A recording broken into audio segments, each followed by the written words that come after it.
Welcome back to the channel, everyone. Today I want to talk about the deep in the money call option manipulation and how this is basically leading to the hedgies having the ability of unlimited selling. I also want to talk about how even though AMC is falling, it's setting up for a giant launch pad, and I even have some examples of different stocks. So stay tuned and let's make some money. And now I want to dive straight in with the key information. So, as a bit of a too long didn't read, hedgies are buying deep in the money call options and then exercising them to get shares, and then they're selling those shares in the lit exchange, thereby impacting the price on the consolidated tape.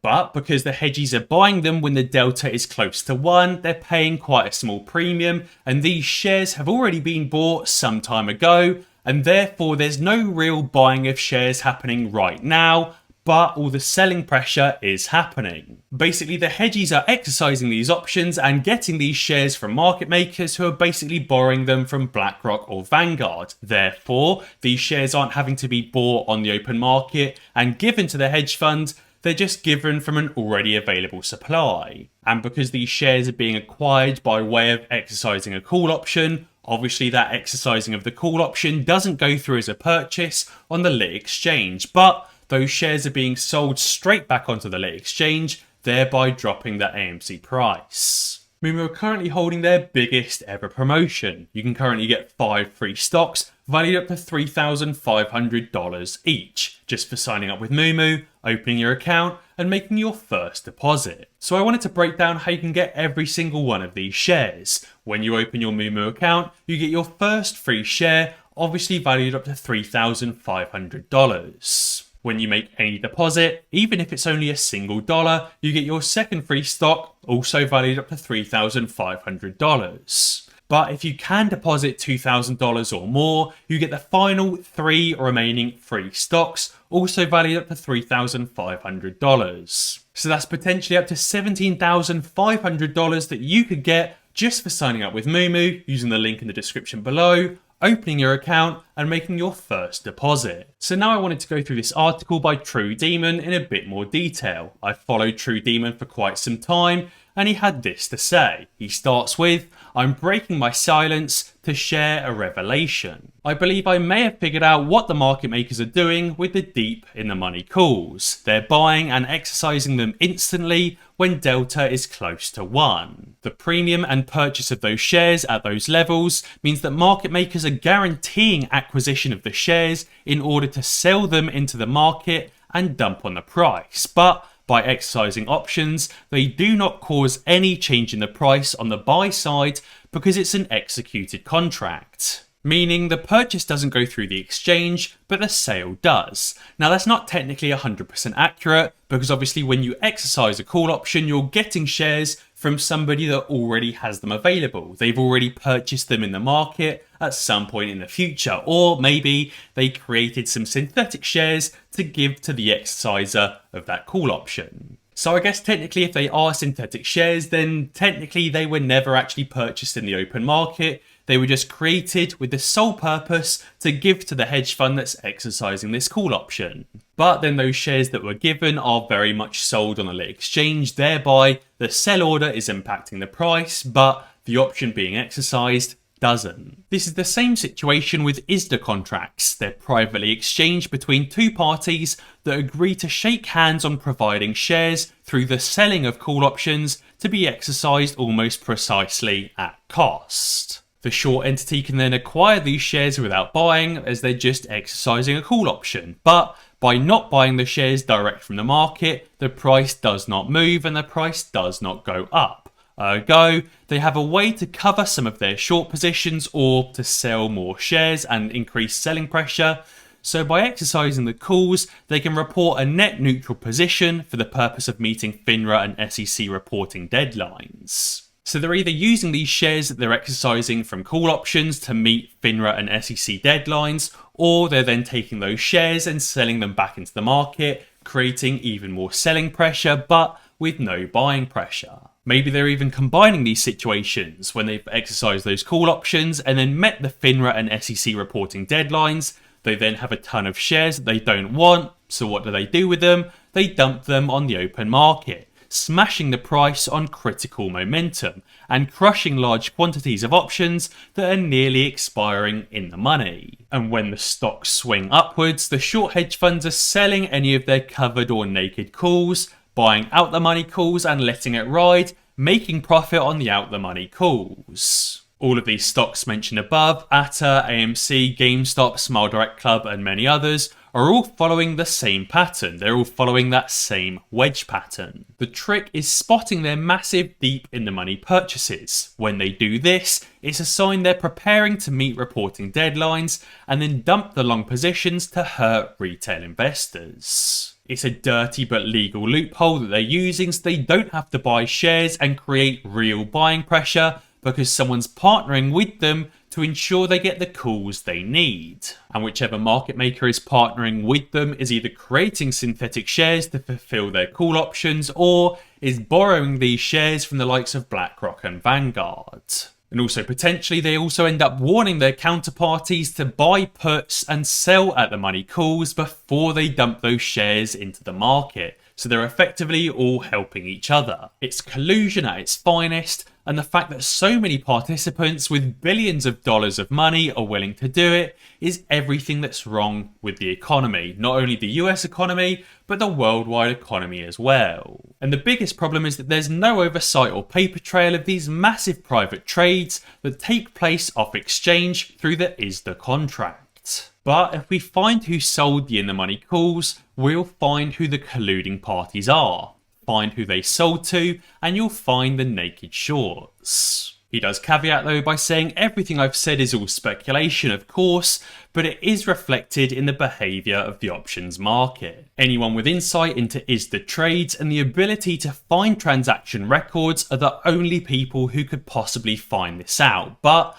this is obviously all behind closed doors. Unless apes get help from someone on the inside who is willing to blow the whistle on the ISDA master agreements between the firms that are trading these enormous options contracts, the true identity of who is defrauding retail investors will never be known. The manipulation is obvious to anyone who pays attention, and the lack of action by regulators makes it obvious whose interests they serve by ignoring the actions of bad actors. But even though these hedges have pretty much unlimited selling pressure, I do think that AMC is just about to lead into this spring pattern. I'll explain a little bit later, just after I've spoken about the spring. Rico's Trades tweeted saying they call it a spring for a reason. This is the macro accumulation. I told you, be prepared. The wick went further below my number, I'll say that. As you can see here, this is a graph of Wyckoff accumulation showing that final dip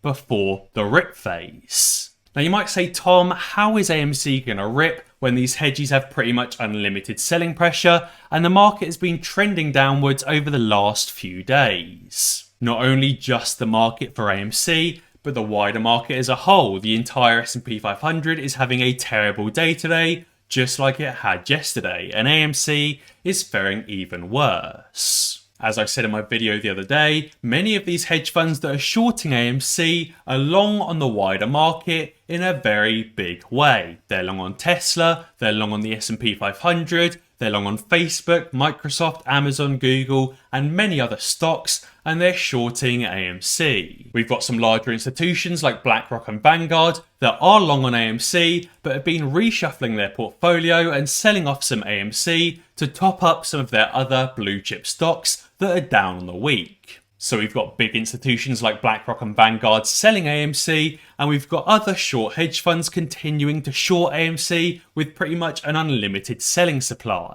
But the difference between these large institutions like Blackrock and Vanguard and these short hedge funds like Citadel and Susquehanna is leverage. Blackrock and Vanguard are very lowly geared or using very little leverage, like 1 to 2 times leverage, whereas Citadel and Susquehanna are using 6 times leverage, 8 times leverage, maybe even more. And therefore, out of these two groups, the short hedge funds are much more likely to be liquidated before Blackrock and Vanguard get liquidated. Obviously, Blackrock and Vanguard are so intertwined with the entire financial system, holding the majority of shares in major banks like JP Morgan, Goldman Sachs, Bank of America, and many others, the US government simply can't let Blackrock and Vanguard get liquidated.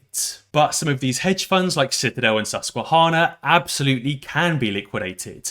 The government probably wouldn't want to liquidate Citadel as a market maker because they're responsible for so much trade, but Citadel the hedge fund, well, they're getting liquidated. And therefore, when these highly leveraged short hedge funds that are very, very long on the wider market get liquidated, they're going to be forced to cover their AMC short positions, thereby creating the AMC springboard. Now you might say, well, Tom, that sounds like absolute rubbish. Where's the actual proof? We've got a tweet here from Kringle Kitten, but I've also got some proof of actual stocks where this is actually happening right now. Kringle said, I've seen several squeeze plays. I've experienced a few with declining moves by between 30 to 60% within a few trading days until they get skyrocketed upwards with unimaginable gains. It's a lot of psychological pressure, and this play is not made for the faint of heart. So as two prime examples, we've got PHUN here and DWAC. As we can see, for DWAC specifically, it's been trading downwards over the last 2 weeks, and I guess flat over the last week. But in the aftermarket session for DWAC, it's currently up a whopping 29%. PHUN, on the other hand, is up a whopping 35%, even more. These stocks have been very, very high, they've then fallen, they've then continued to fall, and now they're starting to squeeze, up 29% and 34% in the aftermarket hours alone, let alone what's going to happen in the pre-market and in tomorrow's trading session. So yes, even though some of these stocks have taken absolutely massive losses over the last few days, DWAC specifically, it's still absolutely squeezable, and they've still created this springboard position. I think maybe there was a short hedge fund out there shorting these stocks that's just been liquidated, and that's caused this after hours run up and this potential after hours squeeze. This is exactly what's going to happen to AMC as well. AMC is going to be falling at one moment, and then all of a sudden we're going to check the after hours tape and see AMC up 50%, 100%, 200%. Pre-market will open, it'll be up 1,000%, and it will carry on running. Now, I also want to talk about the lawsuit against Robinhood and Citadel and a number of other market makers continuing and being refiled. One of the new counts against Robinhood in the new lawsuit is a violation of Rule 10b-5 of the securities law. This one speaks for itself. Rule 10b-5, employment of manipulative and deceptive devices. It shall be unlawful for any person, directly or indirectly, by the use of any means or instrumentality or interstate commerce, or of the mails or of any facility of any national securities exchange, to employ any device, scheme or artifice to defraud, to make any untrue statement of material fact, or to omit or state a material fact necessary in order to make the statements made, in the light of the circumstances under which they were made, not misleading, or to engage in any act, practice or course of business which operates or would operate as a fraud or deceit upon any person in connection with the purchase or sale of any security. Basically, it's illegal to create any scheme which will cause fraud, to make any untrue statement or lie, or to make any misleading statement that's not true, or to engage in any practice that would create fraud or deceit upon a person. Basically, it's illegal for Robinhood to lie under oath, and it's illegal for Citadel to lie under oath, and it's illegal for Citadel and Robinhood to collude to create a scheme to defraud investors. I think it's brilliant that this lawsuit has been refiled,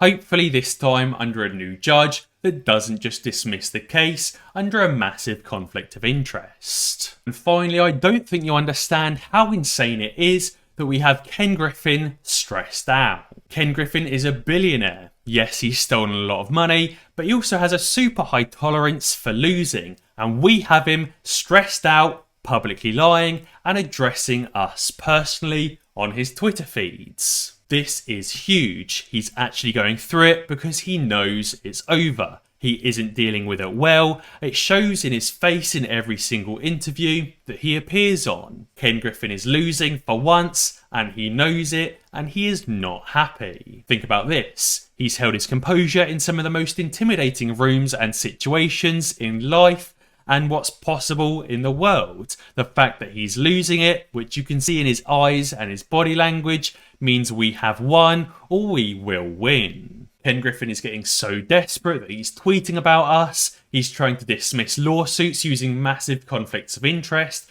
he's going out specifically to buy constitutions and outbid crypto investors just to spite us, he's doing anything he can to annoy us, because he knows that he's lost. Guys, be sure to let me know down in the comments below what you think about the AMC deep in the money call manipulation, but how this is pointless because the hedges have lost and AMC will squeeze. AMC's creating that launch pad, and when these hedge funds get liquidated, they're going to be forced to cover their shares. If you want to get all of my new stock and crypto picks, or if you want some help with AMC and GameStop, be sure to check out the Patreon and the private Discord and become part of the team. Linked in the description below.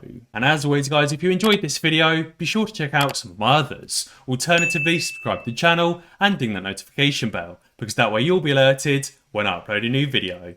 Cheers.